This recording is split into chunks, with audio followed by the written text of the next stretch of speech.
സാറേ 4 മണി വെളുപ്പിനെത്തി കുടുംബത്തെ സകല പണിയും തീർത്തിട്ടാണ് സാറേ 9-10 മണിയാകുമ്പോ ഞാൻ വേറെ പണിക്ക് പോണത്. ഞാൻ ആ ജോലിക്ക് പോകാൻ വേണ്ടി ബസ് സ്റ്റോപ്പിൽ പോയി കുറെ നേരം നിന്നിട്ട് ഒരു ബസ് പോലും വന്നില്ല. എന്ത് ചെയ്യുമെന്നും പറഞ്ഞ് സങ്കടപ്പെട്ട് ഇങ്ങനെ നിക്കണ സമയത്ത് ഒരുത്തൻ ബൈക്കും കൊണ്ടുവന്ന് എന്റെ അടുത്ത് നിർത്തിയിട്ടൊരു ചോദ്യം, മഞ്ഞണ്ടാ കേറിക്കോ. പരിചയമില്ലാത്തൊരുത്തന്റെ വണ്ടിയിൽ നമ്മൾ ആരെങ്കിലും കേറി പോകുക സാറേ? ഞാൻ കേറി.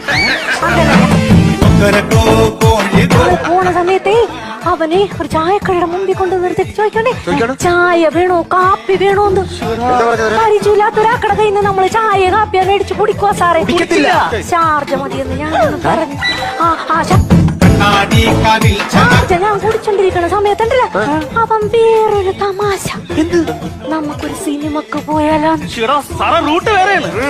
പരിചയമില്ലാത്തവരുടെ കൂടെ നമ്മൾ ആരെങ്കിലും സിനിമക്ക് പോകുക സാറേ? ഞാൻ പോയി.